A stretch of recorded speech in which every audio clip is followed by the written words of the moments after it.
તો અમે અહીંથી સ્લીપિંગ બસમાં જવાનું છે.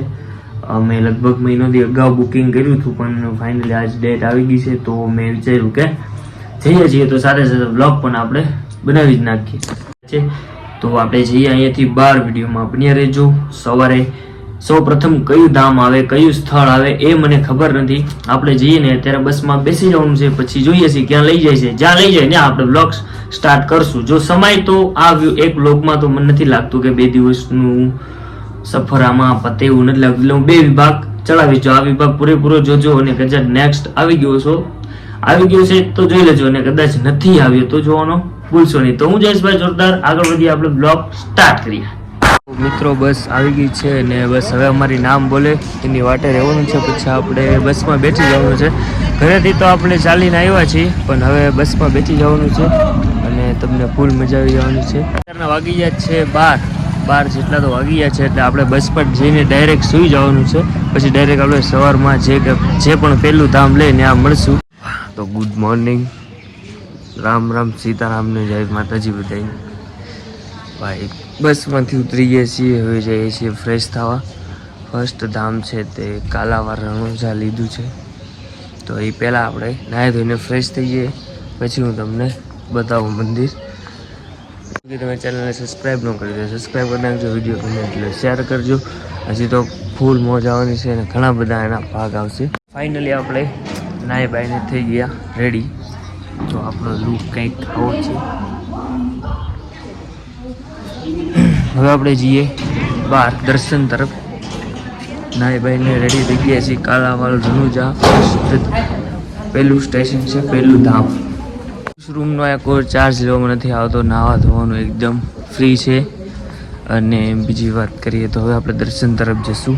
ચાલો કે વિડીયોમાં આવી રીતે બની રહ્યો. હજી સવારના પોર છે, 7 વાગ્યા છે, એટલે માટે પબ્લિક નથી. તો હું તમને બતાવી દઉં.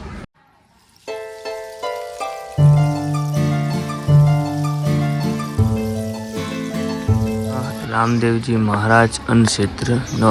કાકા અન્નક્ષેત્ર કેટલા વાગે શરૂ થાય? 12 વાગે. હા, તો અન્નક્ષેત્રનો ટાઈમ 12 વાગ્યાનો રહેશે. તો અત્યારે નીકળી જવાનું છે, કેમ કે આપણે બીજા પણ ધામ લેવાના છે. તો અન્નક્ષેત્રનો ટાઈમ 12 વાગે છે. એટલે હું તમને જણાવી દઈશું કે જેથી કરીને તમે આવો તો તમને થોડીક માહિતી હોય તો મજા આવે. તો મંદિર પણ ખુલ્લું જ છે.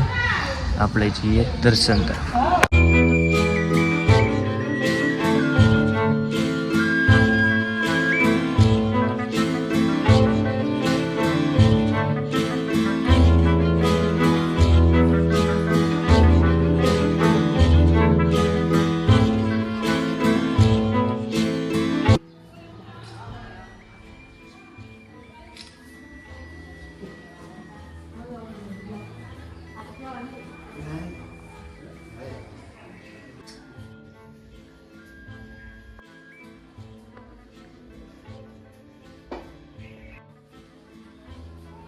અહીંયા સીસીટીવી કેમેરા અથવા મોબાઈલમાં ફોટોસ પાડવાની મનાઈ હતી, પણ સવારનો પોર છે એટલે હજી કોઈ ચોકીદાર કે ટ્રસ્ટના માણસો છે નહીં. તો આપણે ફોટા પાડી દઈએ. તમે જોયો હશે વિડીયો પણ આપણે ઉતરી લીધો છે. તો દર્શન કરીએ.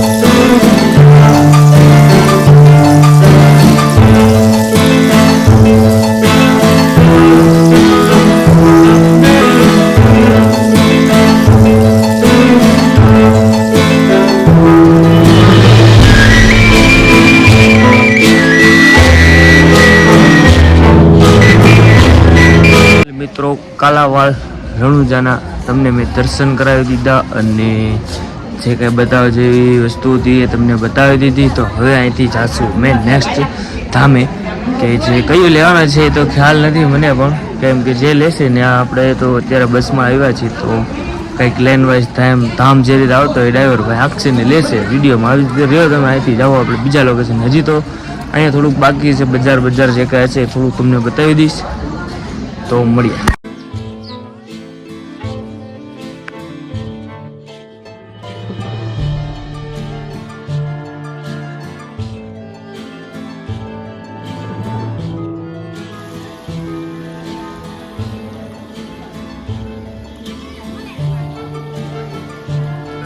ફાઇનલી આપણે ચા, ગાંઠિયા એન્ડ મરચા, તો એનો નાસ્તો આપણે કરી લીધો છે. તો હવે બસ ભરાઈ ગઈ છે, બસ 1-2 જણાની વાટે છે, પછી નીકળી જશો આપણે.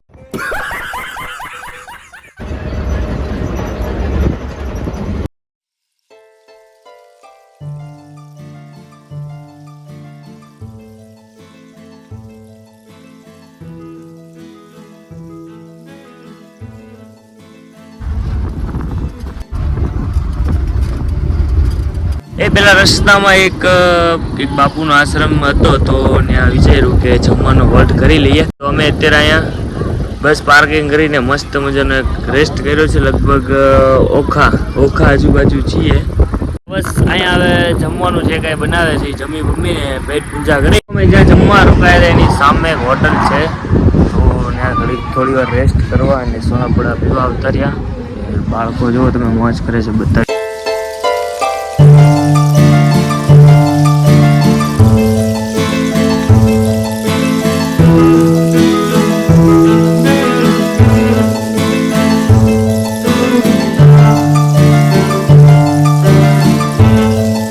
જમવાનું થઈ ગયું છે રેડી. દાળ ભાત, પંજાબી પનીરનું શાક, પૂરી એન્ડ પાપા. જમવામાં શું ખાધું? જમવામાં પંજાબી શાક, પૂરી, દાળ ભાત, પાપડ, છાશ જે ખાધું. ફાઇનલી આપણે જમી બમીને થઈ ગયા છીએ રેડી. એટલે કે દાળ ભાત, પનીરનું શાક, પૂરી અને છાશ, આટલી વસ્તુ જમવામાં હતી. પછી એમાં થયું કે ઉમંગભાઈ નાળિયેર લાવ્યા. નાળિયેર તો લાવ્યા છે, તોડશું કેમ એની કઈ ખબર નથી. નાળિયેર હજી તોડવાનો પ્રયાસ શરૂ છે, પણ તૂટતો નથી. પણ ઉમંગભાઈ જાગતી ગોત્યા છે નાળિયેર, હવે જોઈએ.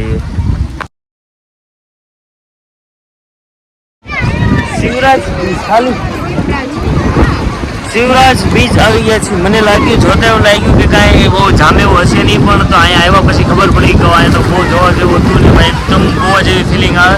તો મને એવું થયું કે અને બસવાળાએ એમ કીધું કે 15-20 મિનિટમાં જલ્દી દર્શન કરીને આવી જજો. પણ એવી મને નહોતી ખબર કે અહીંયા આવો બીચ હશે એટલો જોરદાર. ભાઈ એમ જ લાગે કે આપણે ગોવામાં જ આવી ગયા છીએ. ઓરિજિનલ ગોવા જોઈ લો, સેમ તો સેમ. પછી માહિતી અફસોસ થયો કે મેં બ્લોગ બનાવી નાખ્યો હતો. અહીંયા અંદરથી તમારે એન્ટ્રી ફી 30 રૂપિયા દેવાની રહેશે, જે અમે લઈને આવ્યા છીએ. હું શૂટ કરતા ભૂલી ગયો કેમ કે મેં તમને કીધું મને લાગ્યું એવું કે અહીંયા એટલું બધું ખાસ કંઈ જોવા જેવું છે નહીં, પણ પછી ખબર પડી કે અહીંયા તો ભાઈ બહુ જોવા જેવી વસ્તુ હતી. બીચથી માંડી બધું જોરદાર. તો મિત્રો એકવાર આવો તો દ્વારકાવાળા રૂટ ઉપર આવો તો દેવ દ્વારકાથી બહુ જાજુ દૂર નથી, તો આવવાનું ભૂલશો ને. એકવાર અવશ્ય મુલાકાત લેજો. બસવાળા ભાઈ બોલાવવાનું. તો હવે જવાનું છે એટલા માટે ટાઈમ નહીં બગાડી, પણ નેક્સ્ટ ટાઈમ જરૂર આવશે. તમને રાઈડો પણ મળી રહેશે, અને કોઈ પણ રાઈડમાં બેઠવું હોય તો માત્ર 200 રૂપિયા. એ ઓલી પાસ છે, એની પાસે જાઓ તો તમારે ટિકિટ દેવાની નથી રહેતી. પણ અમે અહીંયા લીગલી આવ્યા તો ત્યાં 30 રૂપિયા અમારી ટિકિટ લીધી છે. તો એકવાર આવો તો આવજો. શિવરાજ બીચ બહુ મજા આવ્યું છે. અત્યારે અમારા બસવાળા ભાઈ ઉતાવળ કરાવે છે એટલા માટે નથી રોકાતા નથી. તો આપણે જશું પાછા બસ તરફ, અને બસમાં બેઠીને નીકળી જશું. ભાઈ ખરેખર અહીંયાથી જવાનું મન નથી થતું. તમે જોવા જન્નત ઓરિજિનલ ગોવા જેવી યાર, મજા જ આવે લાગે. પણ હવે જવું તો પડશે, એમાં ચાલશે. આવશું તો નેક્સ્ટ ટાઈમ.